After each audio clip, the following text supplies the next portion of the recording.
பல நேரங்கள்ல நம்மளுக்கு தேவையான அயோடினை வந்து ஆல்ரெடி நம்ம எடுத்துட்டு தான் இருப்போம். ஒரு அடல்ட்டுக்கு நார்மலா வந்து தேவைப்படுற அயோடின் வந்து approximately around 150 micrograms of iodine. பிரெக்னன்ட்டா இருக்கிற விமனுக்கோ, இல்ல பிரஸ்ட் ஃபீடிங் பண்ற விமனுக்கும் தான் வந்து தே நீட் அபவுட் ஒரு 270 மைக்ரோகிராம் ஆஃப் அயோடின். இந்த அயோடின் வந்து ஆல்ரெடி நம்ம உடம்புல நம்ம எடுத்துக்கிட்டு தான் இருக்கோம்.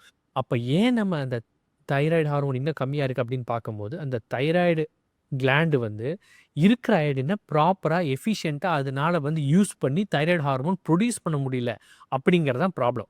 அப்படி இருக்கிற சிச்சுவேஷன்ல, அப்போ நம்ம இன்னுமே அதிகமா அயோடின் எடுக்கிறனால எந்த விதத்திலயுமே அது வந்து நம்மளுக்கு ஹெல்ப் பண்ண போறதில்ல. அட் தி சேம் டைம் நம்ம புரிஞ்சுக்க வேண்டியது என்னன்னா, நம்மனால நேச்சுரலா என்ன பண்ணி நம்மனால அந்த தைராய்டு ஃபங்ஷனை இம்ப்ரூவ் பண்ண முடியுமோ, அதே நம்ம பண்றது ரொம்பவே அவசியம். இப்போ இதில வந்து நம்ம சாப்பிட வேண்டாம், இல்ல சாப்பிட அவாய்ட் பண்ணக்கூடிய ஃபுட் அப்படின்னு பார்க்கும்போது, மெயினா 2 விஷயங்கள். ஒண்ணு குளூட்டன். குளூட்டன் அப்படிங்கிறது நம்ம சாப்பிடுற ஃபுட்டுல ரொம்ப அதிகமா இருக்கக்கூடிய ஒரு பொருள் அப்படின்னு பார்த்தீங்கன்னா, நம்மளுக்கு கோதுமையில தான் ரொம்ப அதிகம்.